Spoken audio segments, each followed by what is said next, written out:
కుల వృత్తుల సంక్షేమానికి వైసీపీ అధినేత జగన్మోహన్ రెడ్డి చొరవ చూపారని ఎమ్మెల్సీ లేలా అప్పిరెడ్డి గుర్తు చేశారు. వైసీపీ హయాంలో నాయి బ్రాహ్మణులకు ఏటా 10,000 చొప్పున 50,000 సెలూన్లకు ఆర్థిక చేయూత అందిస్తున్నట్లు వెల్లడించారు. ఆలయ పాలక మండలిలో నాయి బ్రాహ్మణులకు స్థానం కల్పించిన జగన్ రాష్ట్రంలోని అర్హత కలిగిన సెలూన్లకు నెలకు 150 యూనిట్ల ఉచిత విద్యుత్ అందించినట్లు అప్పిరెడ్డి గుర్తు చేశారు.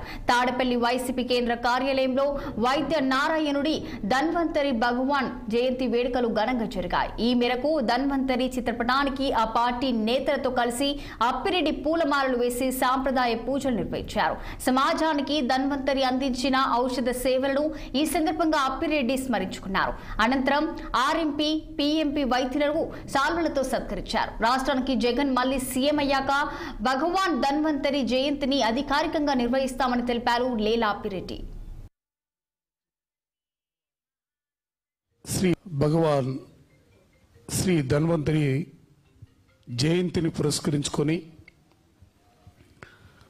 వైఎస్ఆర్ కాంగ్రెస్ పార్టీ అనేక సంవత్సరాలుగా ఆయన జయంతి కార్యక్రమాల్ని పెద్ద ఎత్తున జగన్మోహన్ రెడ్డి గారి నేతృత్వంలో జరుపుకుంటూ ఉన్నాం.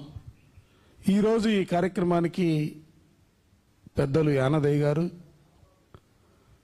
కనకారావు గారు, ఆనందయ్య గారు, ఇంకా అనేక మంది పెద్దలందరూ కూడా ఈరోజు ఈ కార్యక్రమంలో పాల్గొంటూ ఉన్నారు. పాల్గొన్నటువంటి ప్రతి ఒక్కరికి కూడా హృదయపూర్వకమైనటువంటి అభినందనల్ని తెలియజేస్తా ఉన్నాం. శ్రీ భగవాన్ ధన్వంతరి ఆయన సమాజానికి సంబంధించి ఇందాక మాట్లాడుతూ చెప్పారు, సముద్రం చిలికితే అమృతం వచ్చింది. ఆ అమృతం ద్వారా ఆయుర్వేదం సమాజానికి అందించబడింది. సమాజంలో ఉన్నటువంటి అనేక మంది రోగ పీడితులందరికీ కూడా సంపూర్ణమైనటువంటి ఆరోగ్యం చెందడానికి అవకాశాలు కల్పించినటువంటి పరిస్థితుల గురించి మొత్తం కూడా వివరంగా చెప్పడం జరిగింది. నేనైతే సమాజానికి నాగరికత నేర్పినటువంటి జాతి నాయి బ్రాహ్మణ జాతి అన్న విషయాన్ని నేను గర్వంగా చెప్పదలుచుకున్నాను. భగవాన్